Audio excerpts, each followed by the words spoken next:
सभापति महाजी, लोकसभा द्वारा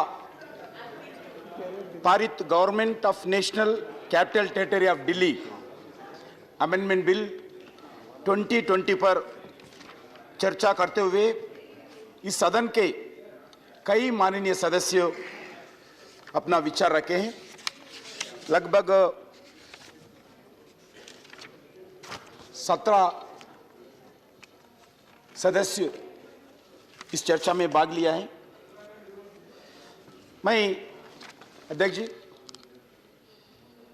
मैं एक किसान परिवार से आता हूं, तेलंगाना जनता के आशीर्वाद से आया हूं और नरेंद्र मोदी जी के आशीर्वाद से देश का सेवा करने के लिए मौका मिला।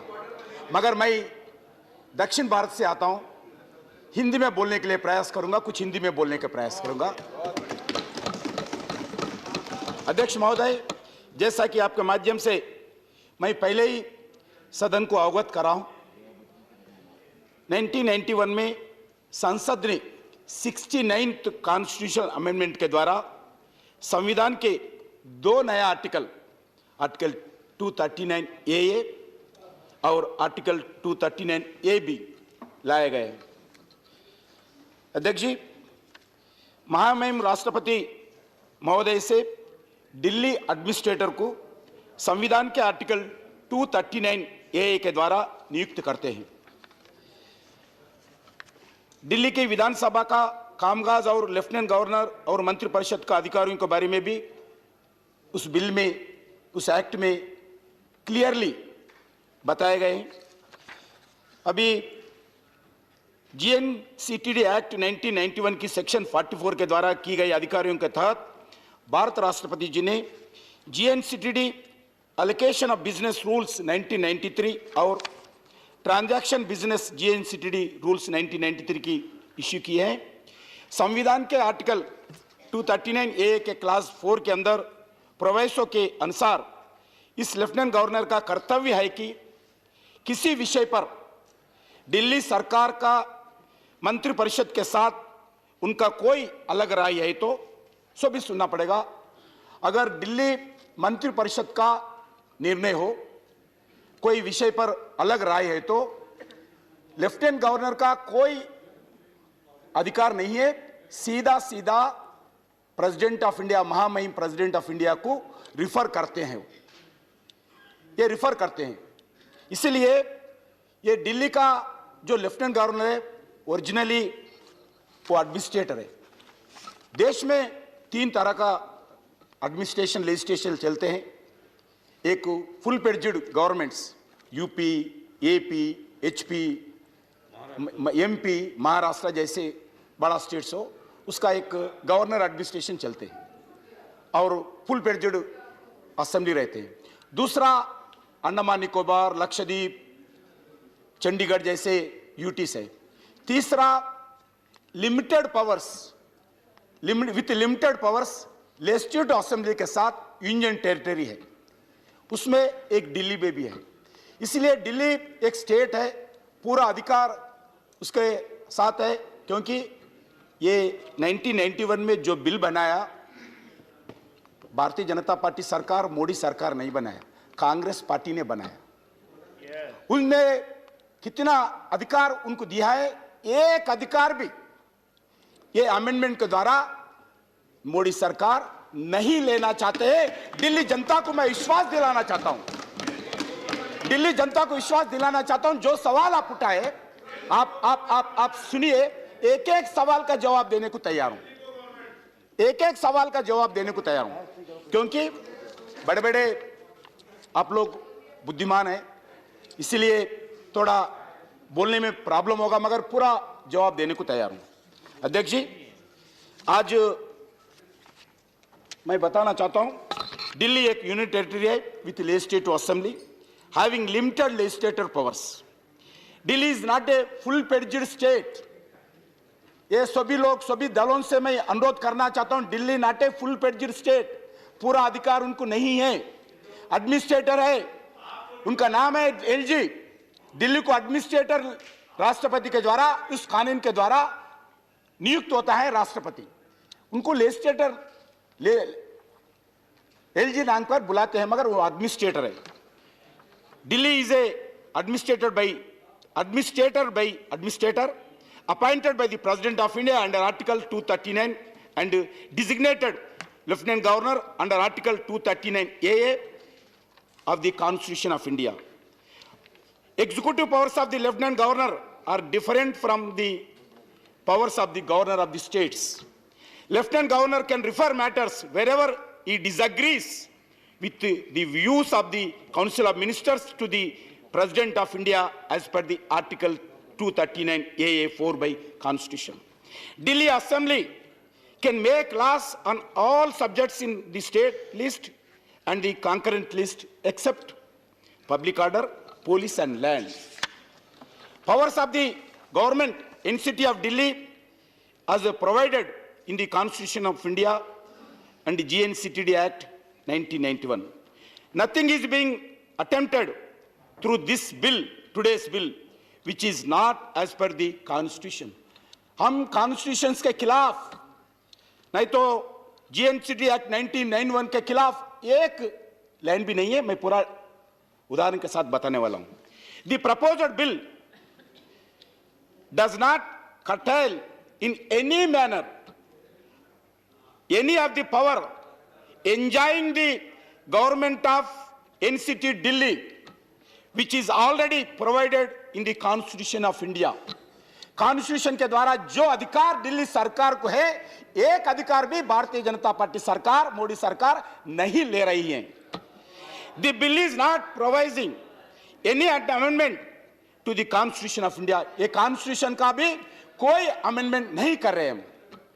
Proposed amendment are in tune with the Supreme Court judgments. अध्यक्ष जी, मैं बताना चाहता हूं, हम 1991 में GNCTD के एक्ट बनाए, मगर हाई कोर्ट में गए, हमारा कारण नहीं गए। क्यों जाना पड़ा हाई कोर्ट में? अगर बिल करेक्ट है तो, बिल में क्लैरिटी है तो, एम्बिग्यूटी नहीं है तो कौन हाई कोर्ट में जाना पड़ा?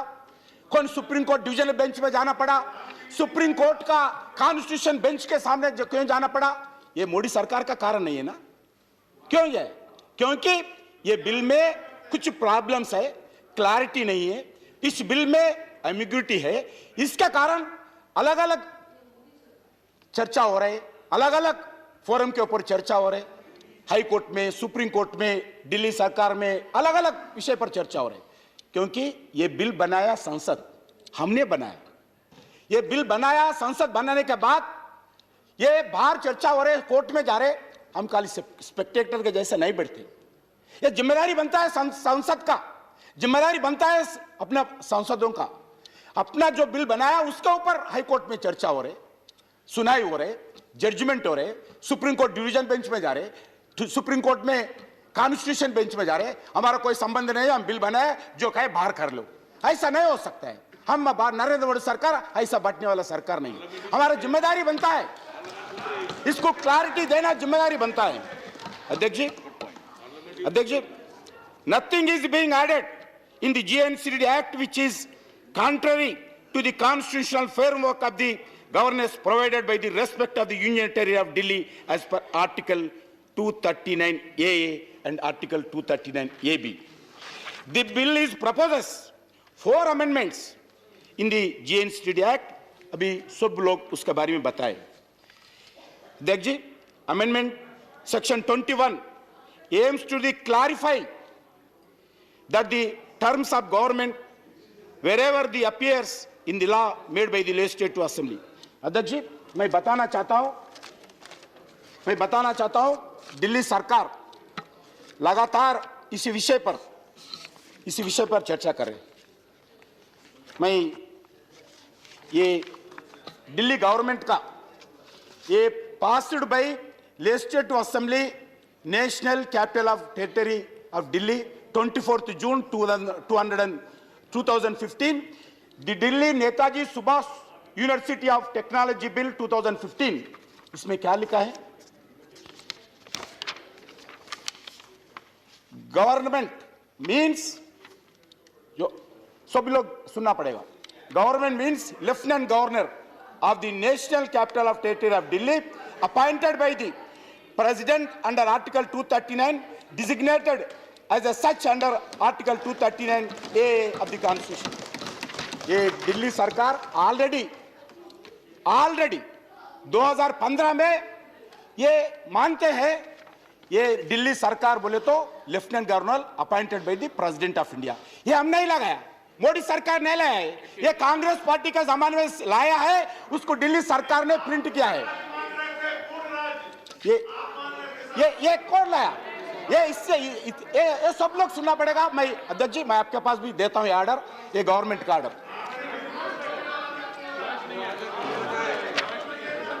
दूसरा, जनरल क्लासेस एक्ट, उसमें पेज नंबर 2 डेफिनेशंस में, जनरल डेफिनेशंस में सभी लोग हम ही कॉन्स्टिट्यूशन, डॉक्टर बाबा साहब अंबेडकर का कॉन्स्टिट्यूशन को भारतीय जनता पार्टी सरकार, मोदी सरकार पहले ग्रंथ मानते हैं। हम कॉन्स्टिट्यूशन का पहला ग्रंथ मानते हैं। अब सब लोग सुनना पड़ेगा। इसलिए सेक्शन 3 8B के अंदर, सेक्शन 3 8B के अंदर,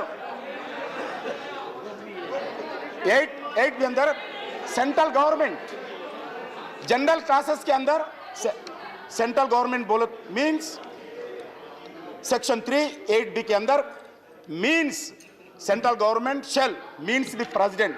हम नहीं लिखा है, ये कॉन्स्टिट्यूशन में है, मोदी सरकार नहीं लिखा है, सुनना पड़ेगा। दूसरा, सेक्शन 3 60C के अंदर state government means shall means the state of the governor of the union territory and central government. ये गवर्नमेंट मीन्स पूरा डिटेल इसमें है। और दूसरा, GNCD assembly rules, assembly rules अलग होते हैं, लोकसभा रूल्स अलग होते हैं। जब 1991 में एक्ट बनाते होकर कांग्रेस क्यों नहीं सोचा ये बात? बोलो, क्यों नहीं सोचा कांग्रेस पार्टी? हम नहीं बनाया।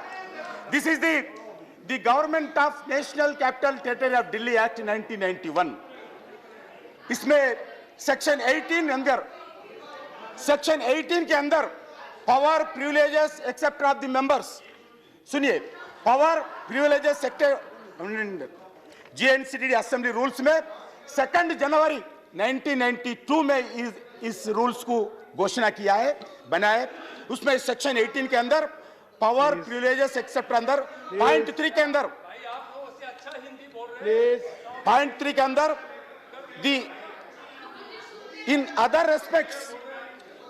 other respects the powers, the privileges, the immunities of the legislative assembly and of the members of the committees thereof shall be such as per the time being enjoyed the house of the people and its committees and जो people's house of the people's है, वैसा ही दिल्ली सरकार का committees और thereafter members का rules है, वही दिल्ली का है। ये भारतीय जनता पार्टी सरकार नहीं बनाया, ये कांग्रेस पार्टी ने बनाया। अध्यक्ष जी, सुप्रीम कोर्ट का बार बार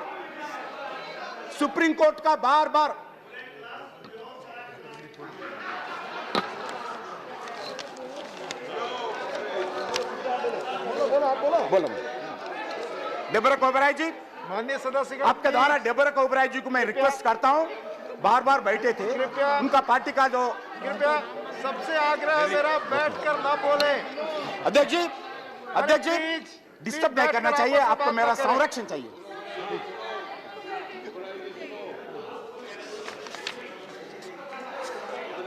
अध्यक्ष ji, supreme court versus supreme court में कॉन्स्टिट्यूशनल बेंच सुप्रीम कोर्ट का जजमेंट है, मैं सुनाना चाहता हूं। Article 239A and Article 239AB read with provisions of the GNCTD Act 1991 and the corresponding 1993, TBR indicates that the Lieutenant Governor, being the administrative head, shall be kept informed with respect to all decisions taken by the Council of Ministers. It is imperative so as to keep him apprised in order to enable to him to exercise the powers conferred upon him under Article 239 AA4 and proviso thereafter. दूसरा supreme court constitutional bench judgement का 2018 का दे रहा हूं, 2018 का page number 796. The scheme as delimited by the 1991 Act and the 1993 rules clearly indicates that the Lieutenant Governor has to be kept informed of the all the proposals. Hear me. Informed all the proposals, agendas of the meeting and decisions taken. The communication of all decisions is necessary to enable the Lieutenant Governor to perform duties and obligations to the oversee the administration of the GNCT, and where he is of a different opinion, he can make reference to the President of India.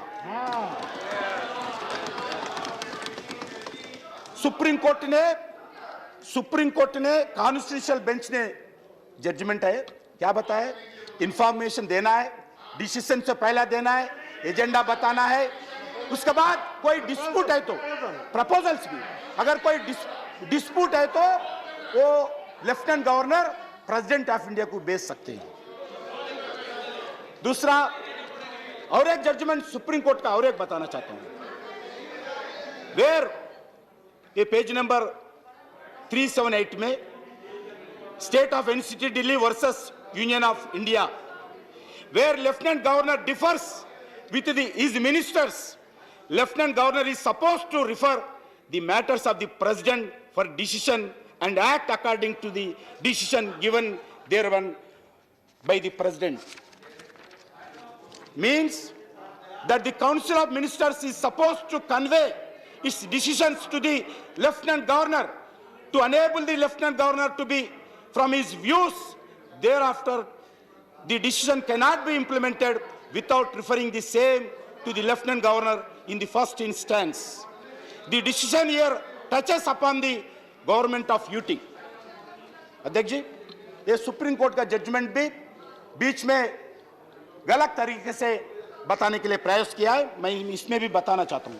दूसरा अध्यक्ष जी, NCT Delhi द्वारा जो एम्बिग्युइटीज है, वो interpretations का दिक्कत आ रही है, उसका दूर करने के लिए नरेंद्र मोदी सरकार आज ये अमेंडमेंट्स लाए हैं. ड्यूटी और रेस्पॉन्सिबिलिटीज पर मोर क्लैरिटी देना, कन्फ्लिक्टिंग ऑफ अंडरस्टैंडिंग पर समाधान लाना, मिसअंडरस्टैंडिंग को दूर करना, मोर क्लैरिटी के साथ एडमिनिस्ट्रेशन एंड डेलीगेशन अपना अपना जिम्मेदारी निभाना, कंफ्यूजन से क्लैरिफिकेशन आना, ये मोदी सरकार के काम है. इसके लिए ये आज अमेंडमेंट्स लाए. अध्यक्ष जी, मैं बताना चाहता हूं,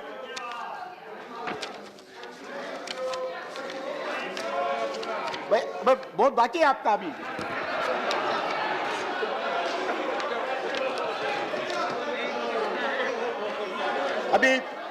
फेसबुक का उठाए, आदरणीय सांसद ने फेसबुक के बारे में उठाए. The stand of the government of India in Facebook is that the Delhi assembly cannot inquire into the rights because police and public order subject to the referred for the government of India. ये police and public order government of India के आते हैं, नीचे आते हैं. दिल्ली सरकार का rights के बारे में वो इंक्वायरी नहीं कर सकते हैं. ये ऑर्डर हम नहीं बनाया, आप लोग ने बनाया. आपके सरकार ने बनाया।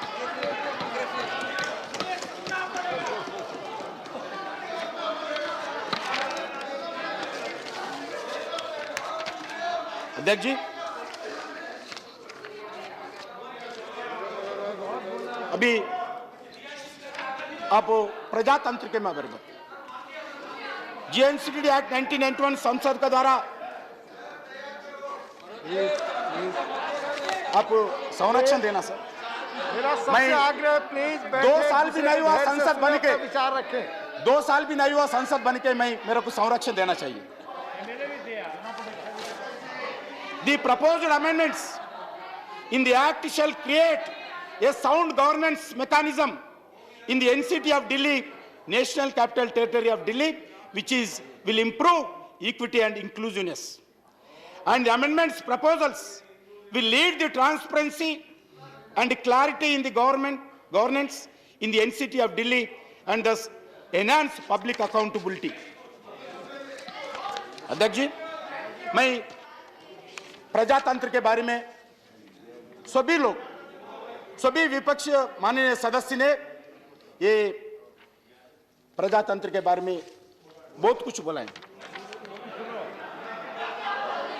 मर्डर ऑफ डेमोक्रेसी, प्रजातंत्र का खतरा, काला दिन। आपको बताना चाहता हूं, अगर एक कोर्ट का जजमेंट से बचाने के लिए, एक व्यक्ति का कुर्सी बचाने के लिए 1975 में 18 महीने इमरजेंसी लगाया। आप लोग इमरजेंसी लगाया। 1 लाख लोग मीसे के अंदर जयप्रकाश नारायण जी से लेकर, लोकनायक जयप्रकाश नारायण जी से लेकर, जॉर्ज फर्नांडिस से लेकर, चरण सिंह से लेकर, अटल बिहारी वाजपेयी से लेकर, अद्वानी जी से लेकर, आचार्य कुपरानी से लेकर कितने लोगों को आप अरेस्ट किया है। आप प्रजातंत्र के बारे में हमारे को सिखाते हैं। आप लोग डेमोक्रेसी के बारे में हमारे को सिखाते हैं। आप लोग, मैं बताना चाहता हूं क्या किया है। 25 जून 1975 शाम को 5 बजे देश में जितने भी मीडिया ऑफिसेस है, देश में जितना भी मीडिया प्रिंटिंग प्रेसेस है, सब जगह पुलिस को भिजाया। आप लोग प्रिंट किया, बंडल्स को एक्स किया,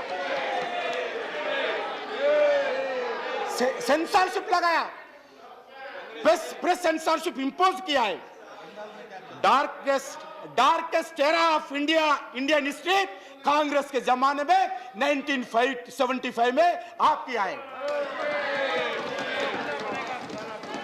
अध्यक्ष जी, एक देवानंद जी सिनेमा एक्टर, बहुत बड़ा सिनेमा एक्टर था देवानंद, उनका एक देशभक्ति का सिनेमा था, वो सिनेमा भी बैन किया उस जमाने में। किशोर कुमार का गाना था, देशभक्ति का गाना था, वो किशोर कुमार का गाना भी बंद किया। आप लोग प्रजातंत्र के बारे में हमारे को सिखाते हो। 7 साल हो गए, 7 साल में एक सरकार को भी आर्टिकल 356 यूज करके कोई सरकार के पास हम नहीं गए। ये हमारा प्रजातंत्र के ऊपर विश्वास है हमारा। अरे बैठिए, आप भूल गए। बैठिए।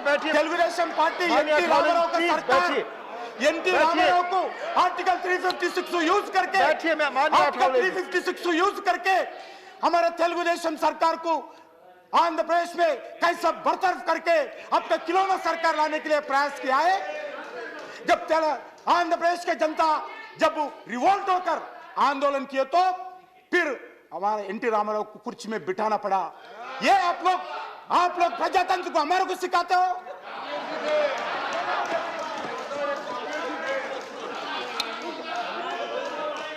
अध्यक्ष जी, मैं दिल्ली जनता को, देश के जनता को भारत के सरकार के द्वारा मैं विश्वास दिलाना चाहता हूं। हम प्रजातंत्र के ऊपर, कॉन्स्टिट्यूशन के ऊपर नरेंद्र मोदी सरकार का पूरा विश्वास है। हम कॉन्स्टिट्यूशन के द्वारा चलने वाला सरकार है। कुछ सरकार गिर गया, हमारा कारण नहीं गिर गया, आपके कारण गिर गया, आपका निकम्मे के कारण गिर गया। हमारा उस पर दोष नहीं बताना चाहिए, कुछ लोग बता रहे हमारा दोष नहीं है। हम कभी आर्टिकल 356 को यूज नहीं किया। हम कोई हमारा कुछ सरकार कमाए क्या?